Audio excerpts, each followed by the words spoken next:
Oh, and now it's recording. All right. Exercise 5.8. The last exercise of chapter 5 is, okay, now you know how to read data, you know how to interpret data, you know how to create graphs for data. Then now, can you also analyze the graph of the data to see if the information even makes sense? Okay, because sometimes the way that a graph looks, the way you draw it or the way you graph it, it can affect the way you interpret things. And I'll show you an example of what I was doing for chapter 8 and how I got a bit confused what was happening, and then I realized where the issue was.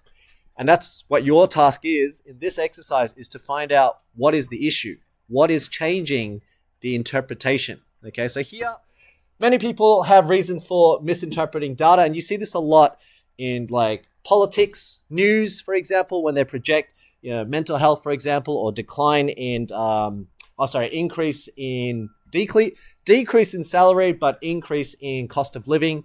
They will show you a graph that feeds in that narrative. And sometimes, unless you look at the data carefully and you actually look at the axes and you look at the number of percentages, then you might actually realize it's not as inflated as the way they're selling it to you. But when they sell it to you, there's usually an ulterior motive or agenda. So for example, after a bushfire, often you'll see there's a bit more ads that comes up about security or like alarm systems. And it's not by accident. It is an unfortunate event, but those unfortunate events also open up opportunities for certain businesses, right? And that's how they generally try to incept in your mind. You might be like, oh, all of a sudden you're like, oh, I should upgrade my alarm system. Or if there was a recent robbery on the news and, it looks pretty hectic in the northeastern suburbs. So for example, the stabbings at Northland Shopping Center, that would already maybe be setting people like, oh, should I go to Northland? Maybe I should, go shop somewhere else that is a bit more safe. That has an influence on how they sell the narrative. And especially if they say which areas have high crime rates and all that, and they show you a graph. You got to interpret that graph and say, well, does that make sense? Is it true? And how inflated is it? Okay, so let's take these as an example. What are some things that you can do to inflate or deflate a certain situation or a graph? So there are numerous ways to misrepresenting a data, but one of the key ones is changing the vertical, which is where my issue came about. And I'll show you what I did. There was a problem. But changing your vertical axis, the scale. That scale, most people don't look. Most people don't look at the intervals of whether you're going up by fives, going up by ones, going up by hundreds. You don't. The first thing you look at is the shape of the graph, because that's the whole point of an illustrative graph. You look at these visual representations, but you don't actually look at the scale. The scale makes a difference on whether it's zoomed in or whether it's zoomed out, because when you zoom out, you might realize actually that's not much of a difference at all. But if you zoom in, of course, you can see major differences there. So rule of thumb, vertical axis should be usually 2/3 to about 3/4 of the horizontal axis. Okay, so this horizontal axis, to keep it relatively, looking nice. So just because we want a good data, sometimes we have to skew it. And how we skew is we change this so that it's about 60% to about 75% of whatever the horizontal axis is. Okay, that's a rule of thumb. So write it in. That's 2/3 to 3/4. If that's for you when you're creating your own data, if you want to skew data, you can choose to change that. The closer you are, it could be good or it could be bad, depending on what you're trying to sell. So what's the impression for Apple Discovery in the bar chart shown? So if you have a look at this right now, what do you think? What's the impression about Apple? So Apple versus Disney Plus, because this is clearly the number of subscribers for TV streaming subscribers in 2021. If you looked at this chart, if I just looked at that chart just as it is, what's your first impression about Disney versus, let me color it again, Disney versus Apple? Yeah, that's the first impression. We would say Apple has nothing, right? But the reality is, because the scale has gone from 20 to 220, where's that missing bit here? Because Apple actually isn't 0, but that's the impression you get. You get the impression that Apple 0, Discovery is 0, but it's not 0. It may just be slightly under Disney, right? And we don't know how many of those actual numbers is. If we actually work out the percentage, it's a very small thing. And I'll show you in my example real life one when I was writing up notes for you in chapter 8. I was confused why the graph was looking so weird, but I realized it was only 0.00001% difference. But in the graph, it didn't show that. And I'll show you what it looks like, okay, and how you can skew that information. So simply by changing your vertical axes, what's your minimum and what's your maximum, that can change because you zoom in. You zoom in into the bar, it looks clearer, but then because you zoom in, you crop out information as well. Yeah, so that's good. So we can write here, what's the impression? It feels like Apple has 0 subscribers, which is not true. So until you actually see the data, you realize that Apple actually has more than 0. But just looking at the graph, it can be deceiving. What's another one? Let's have a look at this one. You got January. So if you look at the information shown here, and then you look over here.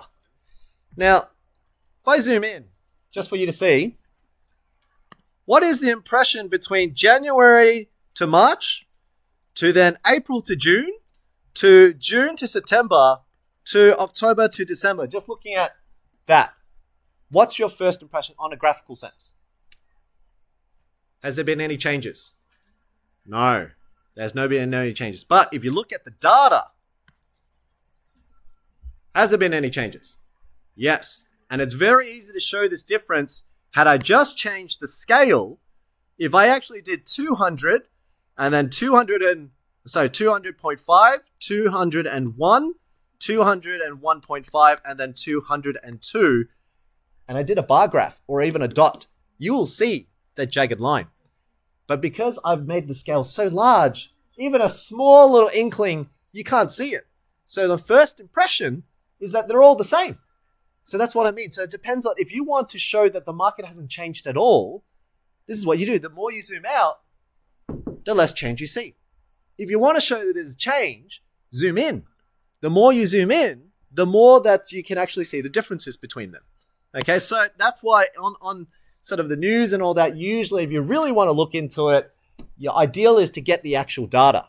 When you get the actual data, you can analyze it better. But if you're relying on a representation, well, it depends on what they give it to you. What they give to you can be very skewed. Okay? All right, what's another one? So here, as you can see, I changed it from 200 to 200.5 to 201, 201, and you can clearly see that change. January to March, April to June was exactly the same, but at July to September and then October to December, clearly there's been a climb. Yeah. Very good. So this squiggly line was in histogram, which was 5.4 or 5.5. I think it was 5.5. That one just means that instead of doing the scale properly, because if you did the scale properly, this graph would be shifted all the way up. So what that means is from 0 all the way to. So sometimes if you know that the data, you have nothing on below, if you did a full scale from 0 to 202 with that interval, if you did 0.5 intervals, can you imagine how long the scale would be? That would go on for ages. And because of that, if you looked at it from a zoom graph, it was so small, it's hard to see. So what they do is they say instead, this is the section I want, but I want to let you know that the smallest value is 0. And so that little squiggly line means I'm going all the way to that point, but I don't want to list that. Okay, so you can do that same for the x-axis. If you did a squiggly line, like this, like that, it's kind of like a heartbeat looking thing. If you do that, that also implies whatever this number is, it goes all the way up to a certain value, but you're sort of shrinking the axes. That's what it means. Yeah? Good question. That's it's also done in the histogram. So if you go to 5.4 or 5.5, there's more of those graphs as well. All right. So what's another way to misconstrue or misconstrue information? So we've got change of scales. We've got so change of vertical scales. That's one of the key ones. If you flip over the page, let's see if you can see these two graphs show the same information. Okay, both of them show the same information. But can you see what's the difference? What have I done? Oh, not me, but I mean the textbook. I got it from the textbook. What have they done? Can you see? Because I can choose depending on how I want. This is number of employees. And I think this could represent maybe pay, number of employees either skyrocketing or has it been growing? So it depends on the company. If I want to say that we've got too many employees, we've got to cut people, I would show this graph. Look how much we've grown. But if I didn't want to cut employees, I would show this graph, even though they're both exactly the same. What has been changed? Does anyone see? Just look at the details. Can you see any key differences? What's different? Yeah.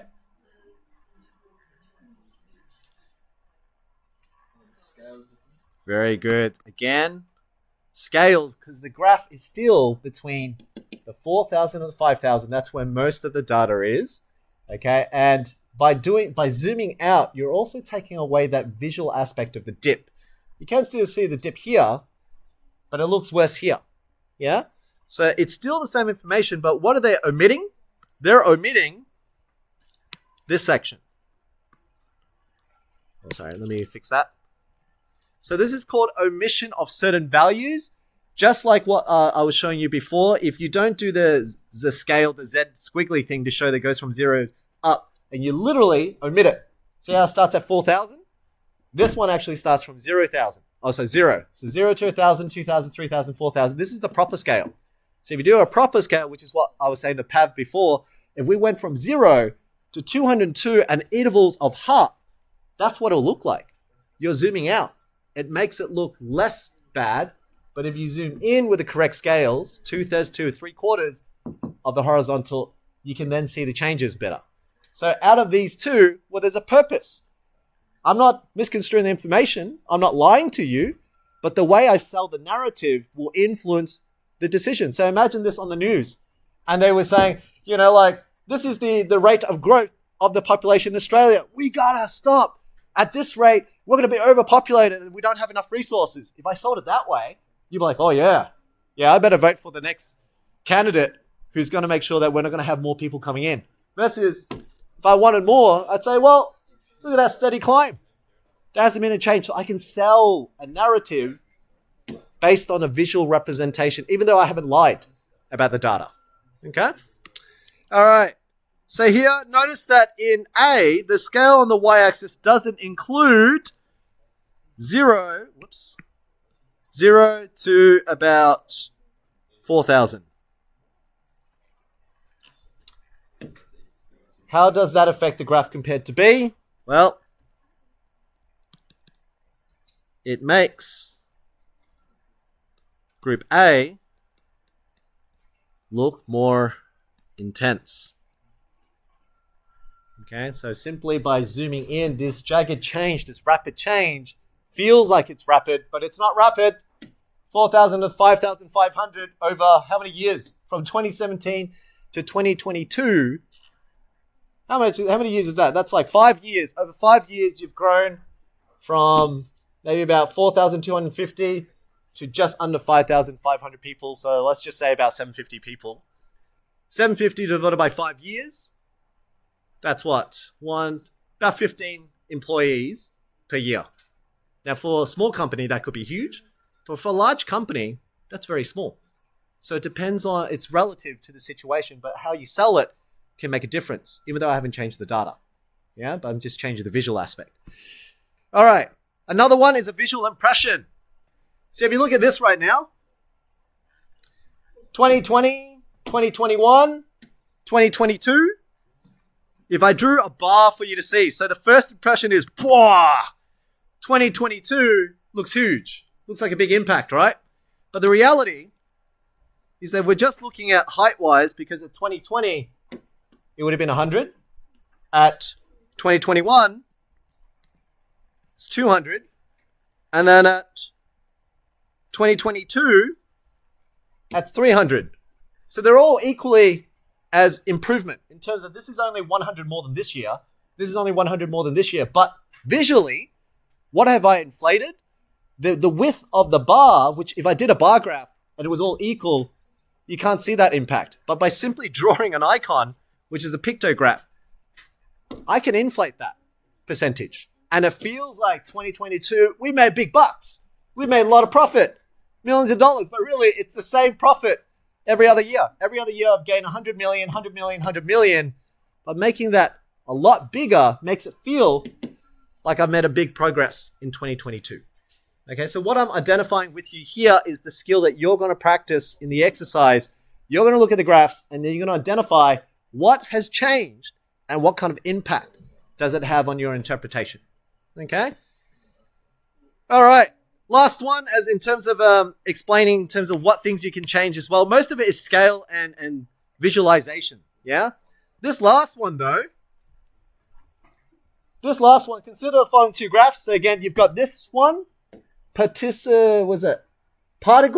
or unit areas, particles, unit areas, so 100, 200, 300, 500 versus 100, 200, 300, 400, 500.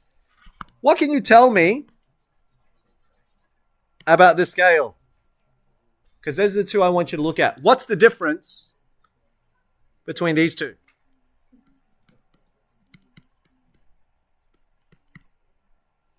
Now, this is probably a bit more for those students who are a bit more familiar with bit methods or algebra, but if you don't, that's okay.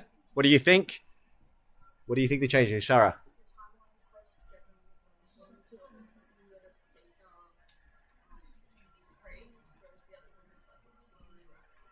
Very good.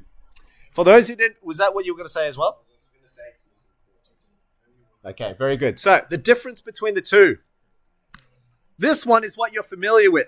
So listening, write this one in. This one, only if you really see it, it's not often happening, but only if you do chemistry and all that, this can happen. This one is what we call a linear scale, which is what you're familiar with. Linear scale means that if you said each interval is 100, it stays 100 every time. Can you see how this goes? 100, 100, 100, 100. That's called linear. Linear meaning it's always the same. Okay, it doesn't change. But if you look at this one, this is not a linear scale. It's not that it's omitting anything. It's actually going at a different rate. And this is technically what we call a 2 times rate or a 3 times rate. So instead of going 100, it's probably going 100 to 200. And then 200, the scale changes and it's a logarithmic graph, which only for those who do methods may understand.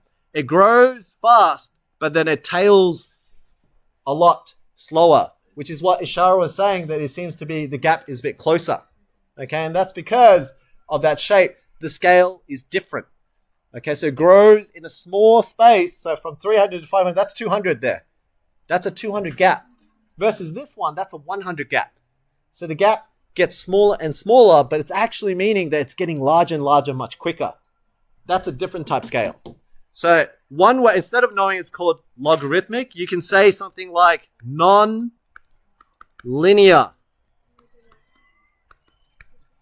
Now, why do people do non-linear scales? Because of this. Have a look at that. That doesn't look great. There's a bit of a slow start and an increase. But this one changes the graph to make it look like it's been steadily growing. So the information I'm selling to you is steadily growing, even though it may not be true. Now, it's not required that you learn how to do this scale, but you are required to recognize if the scale is non-linear. Okay, so your takeaway for the last bit, linear scale versus non-linear scale can change the look of the graph. Okay, so it's different to changing what part of the scale you want to look at, zooming in, zooming out. This one is actually saying the rate of change of each value starts to change. From here to here was only 100, but suddenly 300, 500 is actually a 200 change. So that is a different scale to linear scale. All right, here we go. I'm going to show you an example of something I did in real life, and I'll be explaining it in chapter 8, which is towards the end of this term. But let's have a look at this one. I'm going to show you what I did and why I was a bit confused. And hopefully you guys can pick out much faster than I did when I was doing it. I thought I was doing something wrong. So I created this Excel later on for you guys to download to play around if you want to. But it's just to illustrate an idea. Boys, thanks. All right.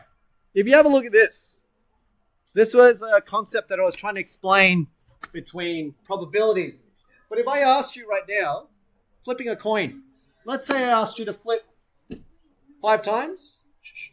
Boys, Boys, can I have you just turning over just for this second, probably a minute or two, and then you can turn around and have a chat, yeah?